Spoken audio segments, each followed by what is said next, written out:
اعوذ باللہ من الشیطان الرجیم بسم اللہ الرحمن الرحیم۔ پیارے دوستو، اللہ تعالیٰ نے اس کائنات کے اندر انسان کی تخلیق کے بعد انبیاء کرام علیہ السلام کو بھیجنے کا سلسلہ جاری فرمایا۔ آپ نے اکثر قرآن پاک میں موسیٰ علیہ السلام کا تذکرہ پڑھا ہوگا۔ موسیٰ علیہ السلام اللہ تعالیٰ کے انتہائی پیارے پیغمبر تھے۔ جب ایک رات مصر کے بادشاہ فرعون نے ایک خواب دیکھا کہ شام کی طرف سے ایک آگ آئی اور اس آگ نے تمام قبطیوں کے گھروں کو جلا ڈالا، جبکہ بنی اسرائیل محفوظ رہے۔ دہشت کے عالم میں بیدار ہونے کے بعد فرعون نے تمام کاہنوں اور نجومیوں کو جمع کر کے اپنا خواب بیان کیا۔ نجومیوں نے اسے بتایا کہ بنی اسرائیل میں ایک بچہ پیدا ہوگا جو فرعون کی بادشاہت کو ختم کرے گا۔ وہ بچہ کون تھا اور اس نے فرعون کی بادشاہت کا خاتمہ کر کے مصر کی تاریخ کو کیسے بدل ڈالا، یہ جاننے کے لیے ویڈیو کو آخر تک ضرور دیکھیں۔ پیارے دوستو، فرعون خدائی کا دعوے دار اور بڑا ظالم و جابر بادشاہ تھا۔ اس نے بنی اسرائیل کو اپنا غلام بنا رکھا تھا، حالانکہ وہ حضرت یوسف علیہ السلام کے زمانے سے وہاں رہا کرتے تھے۔ حضرت یوسف علیہ السلام نے اپنے والد حضرت یعقوب اور اپنے بھائیوں کے لیے زمین کا ایک حصہ اس وقت کے فرعون بادشاہ ریان بن ولید سے حاصل کیا تھا۔ حضرت یعقوب علیہ السلام کی یہی نسل بنی اسرائیل کہلائی جو مصر میں خوب پھیلی پھولی۔ یہ لوگ حضرت یعقوب علیہ السلام کے دین کے پیروکار تھے، لہٰذا اس وقت اللہ کے نزدیک یہ سب سے بہترین جماعت تھی۔ انہوں نے فرعون کو سجدہ کرنے اور اسے اپنا رب ماننے سے انکار کر دیا تھا۔ اسی وجہ سے بادشاہ اور اس کے حواری ان پر ظلم و ستم کے پہاڑ ڈھاتے اور ان سے گھٹیا کام کرواتے تھے۔ فرعون نے جب اپنا خواب کاہنوں اور نجومیوں کو بتایا تو انہوں نے اس کی تعبیر یہ بتائی کہ بنی اسرائیل میں ایک بچہ پیدا ہوگا اور اس کے ہاتھوں اہل مصر کی ہلاکت ہوگی۔ بنی اسرائیل کے یہاں بھی شروع سے ہی یہی بات مشہور تھی، لہٰذا اس خواب کے بعد وہ مزید فکر مند ہو گیا اور اس نے حکم جاری کر دیا کہ بنی اسرائیل میں پیدا ہونے والے تمام لڑکے قتل کر دیے جائیں۔ اس حکم کے بعد فرعون کے حواری اور اس کے سپاہیوں نے ہر ممکن قدم اٹھایا تاکہ کوئی بھی نامعلوم لڑکا زندہ نہ بچ پائے، لیکن اللہ کے فیصلے اٹل ہوتے ہیں۔ دیکھتے ہی دیکھتے بنی اسرائیل کے ہزاروں نومولود بچے ذبح کر دیے گئے۔ پھر ایک وقت وہ آیا کہ جب قبطی سرداروں نے فرعون سے کہا کہ اگر بنی اسرائیل کے لڑکوں کا اسی طرح قتل عام ہوتا رہا تو ہمیں آئندہ خدمت گار ملنا مشکل ہو جائیں گے، اور پھر ہمارے کم تر گھٹیا اور غلیظ کام کون کرے گا؟ تو مشورہ یہ طے پایا کہ جفت سال کے بچے چھوڑ کر طاق سال کے بچے قتل کیے جائیں۔ ان دنوں حضرت موسیٰ کی والدہ اپنے حمل کے ابتدائی دنوں میں تھیں۔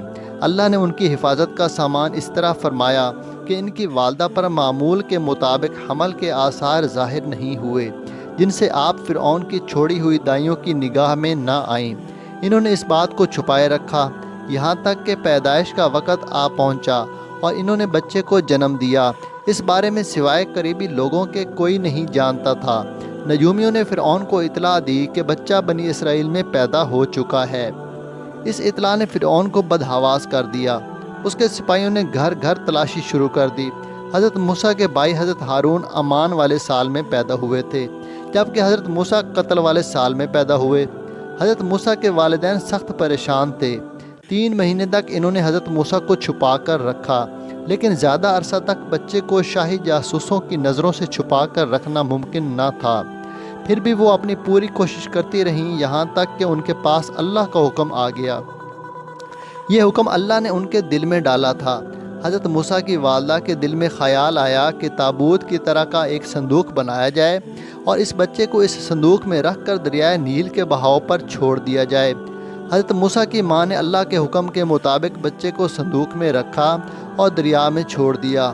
ساتھ ہی موسیٰ علیہ السلام کی بہن سے کہا کہ تم اس کے پیچھے پیچھے چلتی جاؤ، لہٰذا وہ دریائے نیل کی موجوں میں چلے اور ان کی بہن کنارے کنارے چلی۔ اپنے بھائی کی نگرانی کرتی جا رہی تھی کہ دریا میں ڈالنے کے بعد وہ کہاں جاتے ہیں۔ صندوق بہتا ہوا محل کی تالاب میں پہنچ گیا۔ وہاں فرعون کی بیوی ملکہ اور خادمائیں لطف اندوز ہو رہی تھیں کہ صندوق پر ملکہ کی نظر پڑی۔ اس نے کنیزوں کو حکم دیا کہ صندوق کو تالاب سے نکال لاؤ۔ صندوق کھولا گیا تو اس میں ایک حسین اور تندرست بچہ آرام سے لیٹا ہوا انگوٹھا چوس رہا تھا۔ ملکہ بہت خوش ہوئی، اس کی آنکھوں میں ممتا اتر آئی۔ شفقت و محبت سے بچے کو گود میں لے لیا۔ ملکہ نے سوچا کہ اس بچے کو بیٹا بنا کر پالنا چاہیے۔ محل میں کسی نے خدشہ ظاہر کیا کہ یہ بچہ بادشاہ کی سلطنت کو ختم کرنے کا سبب بھی بن سکتا ہے۔ فرعون کے دل میں بھی یہ خیال آیا کہ کہیں یہ بچہ بنی اسرائیل کا وہ لڑکا نہ ہو جس کے بارے میں نجومیوں نے پیشن گوئی کی تھی۔ لیکن فرعون کی بیوی نے کہا کہ یہ بھی تو ہو سکتا ہے کہ یہ بچہ ہماری آنکھوں کی ٹھنڈک بنے یا ہم اس کو اپنا بیٹا بنا لیں۔ اس پر فرعون نے کہا یہ صرف تیری آنکھ کی ٹھنڈک ہے، میری نہیں۔ میں نہیں چاہتا بنی اسرائیل کا کوئی بچہ میری نگرانی میں پلے، لہٰذا یہ صرف تیری ہی آنکھوں کی ٹھنڈک ہے۔ ملکہ نے اس بچے کا نام موسیٰ رکھا، جس کے معنی ہے وہ شخص جو پانی سے نکالا گیا ہو۔ بچے کو جب محل میں لایا جایا گیا تو اس نے دودھ کے لیے رونا شروع کر دیا۔ بچے کے پاس دودھ پلانے والیاں لائی گئیں، لیکن بچے نے کسی عورت کا بھی دودھ نہ پیا۔ جو عورت بھی آپ کو دودھ پلانے کی کوشش کرتی ناکام ہو جاتی۔ ادھر موسیٰ علیہ السلام کی بہن دور کھڑی یہ سب دیکھ رہی تھی۔ موسیٰ علیہ السلام کی بہن نے فرعون کی بیوی سے کہا، کیا میں تمہیں ایسا گھر نہ بتاؤں جو اس بچے کی تمہارے لیے پرورش کرے اور اس بچے کی خیر خواہ ہو، اس لیے کہ وہ ایک غریب گھرانہ ہے۔ جب انہیں معلوم ہوگا کہ یہ بچہ فرعون کے گھر سے آیا ہے تو انہیں انعام و اکرام ملنے کی امید رہے گی۔ اس گھر میں نیک سیرت خاتون ہے، وہ اس بچے کو بخوشی دودھ پلانا قبول کرے گی۔ فرعون کی بیوی نے کہا چلو ٹھیک ہے، لہٰذا آپ کی بہن انہیں گھر لے کر آئی۔ والدہ محترمہ نے بچے کو دودھ پلایا تو آپ نے فوراً دودھ پینا شروع کر دیا۔ اب چونکہ بچے نے کسی اور کا دودھ پینا قبول نہیں کیا تھا، اس لیے وہ خود بچے کو لے کر آتے تھے۔ اس طرح موسیٰ علیہ السلام کی والدہ کا بے حد احترام ہونے لگا۔ اس طرح حضرت موسیٰ علیہ السلام شاہی محل میں پرورش پا کر جوان ہو گئے اور پورے توانا ہو گئے، لہٰذا اللہ نے آپ کو نبوت کے منصب پر فائز کیا۔ آپ نے بنی اسرائیل کو فرعون سے آزادی دلائی اور مصر سے نکل گئے۔ فرعون بنی اسرائیل کو ختم کرنے کے لیے لشکر لے کر روانہ ہوا۔ جب بنی اسرائیل بحر احمر کے قریب پہنچے تو اللہ نے ان کے لیے دریا کے بیچ سے راستہ کھول دیا۔ یہ وہی موقع تھا جب فرعون کا وہ خواب پورا ہونے والا تھا اور اس کی بادشاہت اور لو لشکر تباہ و برباد ہونے والا تھا۔ بنی اسرائیل تو سمندر کے پار چلے گئے، مگر جب فرعون اپنے لشکر سمیت ان کے پیچھے آیا تو سمندر کا یہ راستہ بند ہو گیا اور وہ اپنے لشکر سمیت اس سمندر میں غرق ہو گیا۔